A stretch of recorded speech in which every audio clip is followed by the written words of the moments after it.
OPD খুলিলেও তাত প্ৰায় 28 লাখ 30 লাখ টকা গভৰ্ণমেণ্টৰ ড্ৰাগ ডিপেণ্ডেঞ্চি ট্ৰিটমেণ্ট চেণ্টাৰ আছে তেখেতসকলৰ লগত আমি ভিচি কৰাই আছোঁ ভিচি কৰোৱাৰ পিছত আমি হেল্থ ডিপাৰ্টমেণ্টৰ লগত টেকআপ কৰি আমি পাৰ্চেল কৰি আছোঁ আমাৰ ডিফু যিখন মেডিকেল কলেজ হস্পিটেল এই গোটেইসোপা তাৰ নেক্সটত আহি ইমিডিয়েটলি কাৰ্বি আংলঙে এডিকশ্যন chief minister doctor Himanta Biswa Sarma তেখেতে এপইণ্টমেণ্ট লৈ দিয়া হৈছে আৰু গোটেইখিনি আমাক একমডেট কৰিছে ৰাম মাধৱ তেতিয়া অৰ্গেনাইজেশ্যন ছেক্ৰেটাৰী আছে তেখেতে আমি কাৰ্বি আংলঙৰ তেতিয়া কংগ্ৰেছ চৰকাৰো আছে তেখেতে এপইণ্টমেণ্ট দিছে আমাক মই প্ৰথমে 15 মিনিট গোটেইখিনি কাৰ্বি আংলঙৰ সমস্যা মই অৱগত কৰিলোঁ মেমৰেণ্ডাম আকাৰ দিয়া হৈছে এই গোটেই দিয়াৰ পিছত তেখেতে আমাক 45 মিনিট দিয়া হৈছে কাৰ্বি আংলঙত বহুতো সমস্যা আছে ৰাজনীতিৰ সমস্যা বহুত দিনৰ পৰা দাবী কৰি আহিছে সাহিত্যভাষী ৰাজ্য অসমৰ বৰ অসমৰ কৰা স্বাৰ্থত সেইটো সাহিত্যভাষী ৰাজ্যটো আপোনালোকে ভুল বুজিব নালাগে অসমৰ ভিতৰতে থাকিব অসমৰ বাহিৰে নাযায় state within the state of Assam গতিকে এই সমস্যাৰ পৰা আৰম্ভ কৰি কাৰ্বি আংলঙত আৰু ৱেষ্ট কাৰ্বি আংলঙত 26টা সমষ্টিত সমান্তৰাল হিচাপে ডেভেলপমেণ্টৰ কামবিলাকক পূৰণ কৰাৰ স্বাৰ্থত আমি 1000 কোটি টকা স্পেচিয়েল পেকেজত খুজিছোঁ আৰু লগতে কাৰ্বি আংলং 6টা মিলিটেণ্ট গ্ৰুপছত সেই গ্ৰুপবিলাকত আলাপ আলোচনাৰ মাজতে সমস্যাটো সমাধান কৰিব লাগিব শান্তি চুক্তি কৰিব লাগে বুলি আমি দাবী কৰি আছোঁ তেখেতে নেক্সট দিনত আমাক ৰিপ্লাই দিছে যে হোম মিনিষ্টাৰক প্ৰেৰণ কৰা হৈছে যে সেই সোনকালে কেনেলেফ UPLA PDCK আৰু KPLT 3টা সংগঠনৰ লগত সোনকালে আলোচনা কৰিব লাগে বুলি হোম মিনিষ্ট্ৰীয়ত সেইটো চিফ মিনিষ্টাৰে এটা প্ৰেৰণা দিছে আৰু সেই আমি দিয়া মেমৰেণ্ডামৰ ৰিপ্লাইও লগে লগে দিছে আৰু নেক্সট দিনত যে নীতি আয়োগ জৰিয়তে কাৰ্বি আংলঙৰ ডেভেলপমেণ্টৰ কামৰ পূৰণ কৰিবৰ কাৰণে তেখেতে 94 crores 11 lakhs দিয়া হৈছে ডিফু ষ্টেডিয়ামত নেশ্যনেল ষ্টেণ্ডাৰ্ড আপোনালোকে দেখা পাইছে এইটো 45 crores দংকামুকাম 25 crores ডিফু ৰিভাৰ বিউটিফিকেশ্যন এনেধৰণৰ কিছুমান আঁচনি আমি গ্ৰহণ কৰিছোঁ টোটেল 94 crores 11 lakhs আজিলৈকে কোনো প্ৰাইম মিনিষ্টাৰে কাৰ্বি আংলঙৰ 60টোৰ আমি 1952 23rd জুনে আমি পাইছোঁ 60টোৰ ডিষ্ট্ৰিক্ট কাউন্সিল এতিয়া আছে ইউনাইটেড মেকেলিছিছ এণ্ড নৰ্থ কাছাৰী ডিষ্ট্ৰিক্ট আৰু ডিষ্ট্ৰিক্ট পোৱাটো আমি 1952 17 নৱেম্বৰ পাইছোঁ কিন্তু কাউন্সিল পাইছোঁ ডিষ্ট্ৰিক্ট কাউন্সিল পাইছোঁ 1952 23rd জুন 23rd তেতিয়া বহুতো প্ৰাইম মিনিষ্টাৰ আহিছে গৈছে কিন্তু আজিলৈকে স্পেচিয়েল পেকেজ হিচাপে বিশেষ পুঁজি হিচাপে আমাৰ কাৰ্বি আংলঙৰ কাৰণে আজিলৈকে মই দেখা নাই শুনা নাই আৰু ৰেকৰ্ড নাই পুঁজি দিয়া কিন্তু প্ৰথমবাৰ ভাৰতৰ জনপ্ৰিয় প্ৰধানমন্ত্ৰী নৰেন্দ্ৰ মোদী ডাঙৰীয়াই কাৰ্বি আংলঙৰ কাৰণে 94 crores 11 lakhs উপহাৰ দিয়া হৈছে গতিকে আমি কাৰ্বি আংলং ৰাইজৰ হৈ আমি সকলো জাতি জনগোষ্ঠীৰ হৈ তেখেতক ধন্যবাদ দিছোঁ প্ৰথমবাৰ আগতে কাৰ্বি আংলঙত মইতো তেতিয়া আছিলোঁ দংকামুকাম কাৰ্বি ছাত্ৰ সন্থা আছিলোঁ দংকামুকাম নিৰ্বাচন প্ৰচাৰ কৰিবৰ কাৰণে আহিছে আমাৰ ডক্টৰ মনমোহন সিং আগৰ প্ৰধানমন্ত্ৰী কিন্তু তেতিয়া একো আঁচনি দিয়া নাই একো ডিক্লেয়াৰো কৰা নাই একো ঘোষণা কৰা নাই নিৰ্বাচনত কিন্তু বৰ্তমান প্ৰধানমন্ত্ৰী নৰেন্দ্ৰ মোদী ডাঙৰীয়া তেখেতে কাৰ্বি আংলঙৰ আহিছে আমিও নিমন্ত্ৰণ কৰিছোঁ প্ৰায় 7 লাখ মান গোট খাইছে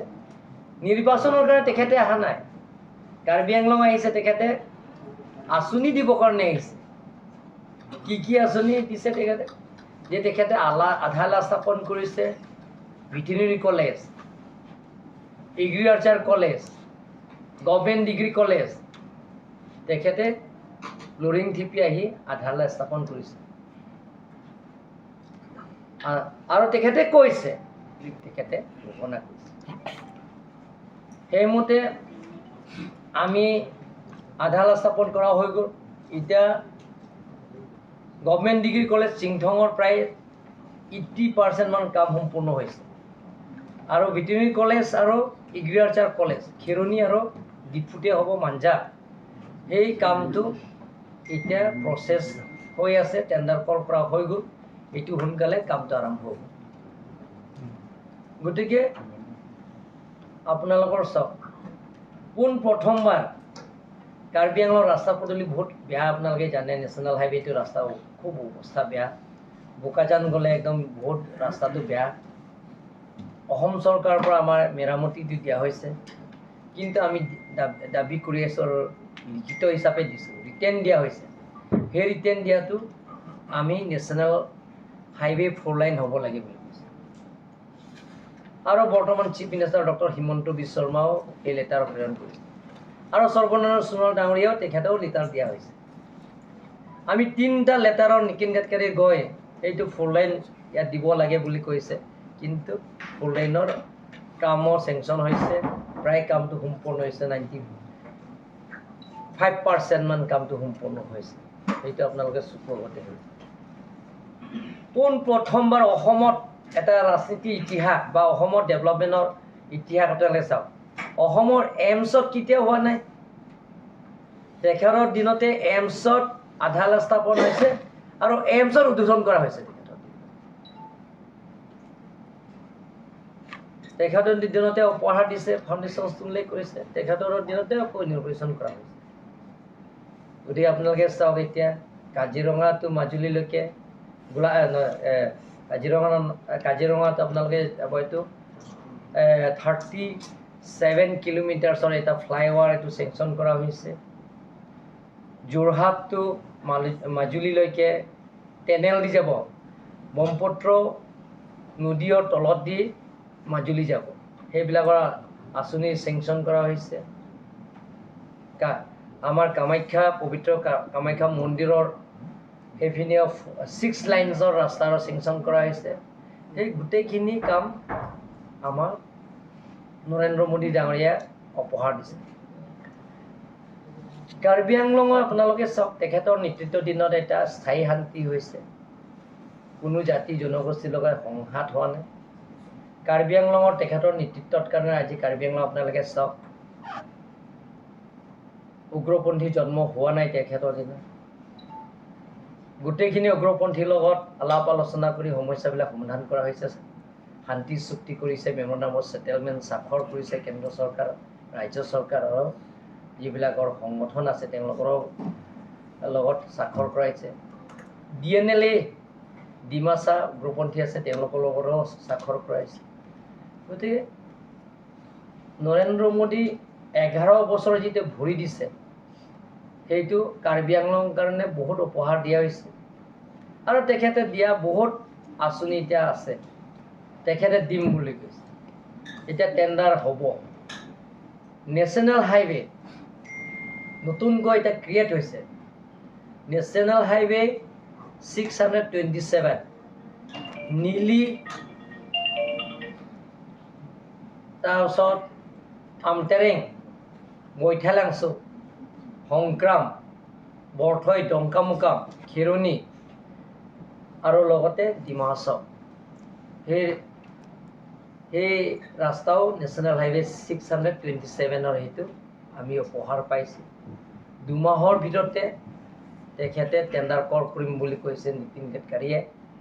প্ৰাইম মিনিষ্টাৰ অফিচৰ পৰা আহিছে বুলি কৈছে যিটো আমি মেমৰেণ্ডাম প্ৰেৰণ কৰিছে সোনকালে টেণ্ডাৰটো কল কৰিব লাগে গতিকে এনেধৰণৰ তেখেতৰ আঁচনি দিয়া বহুত আছে আৰু আগন্তুক দিনত আমাৰ কাৰ্বি আংলঙৰ যিমানখিনি সমস্যা আছে কেন্দ্ৰ চৰকাৰৰ পৰা যিটো পাবলগীয়া আঁচনিবিলাকৰ সেইটো পাব আপোনালোকে চিন্তা কৰিব নালাগে বুলি যোৱা লোকসভা নিৰ্বাচনৰ আগে আগে আমি লগ কৰি আহিছোঁ আমাৰ দৰসিং ৰংহাং ডাঙৰীয়া বিদা সিং লেং ডাঙৰীয়া আৰু অনাৰেবল চিফ মিনিষ্টাৰে আমাক লৈ গৈছে আৰু হৰেণ সিং বি ডাঙৰীয়া আছে, অমৰ সিং দীক্ষিত ডাঙৰীয়া আছে, যে কাৰ্বি আংলঙৰ বহুতো সমস্যাবিলাকত পূৰণ কৰাৰ স্বাৰ্থত অনাৰেবল চিফ মিনিষ্টাৰ আমাৰ লৈ গৈছে আৰু প্ৰায় 25 মিনিটৰ সময় দি আমি দিয়া মেমৰেণ্ডামৰ গোটেইখিনি চাইছে আৰু আমিও কৈছোঁ আৰু লগতে আমাৰ honourable chief minister doctor Himanta Biswa Sarma ডাঙৰীয়াও তেখেতে গোটেইখিনি বহলাই কৈছে।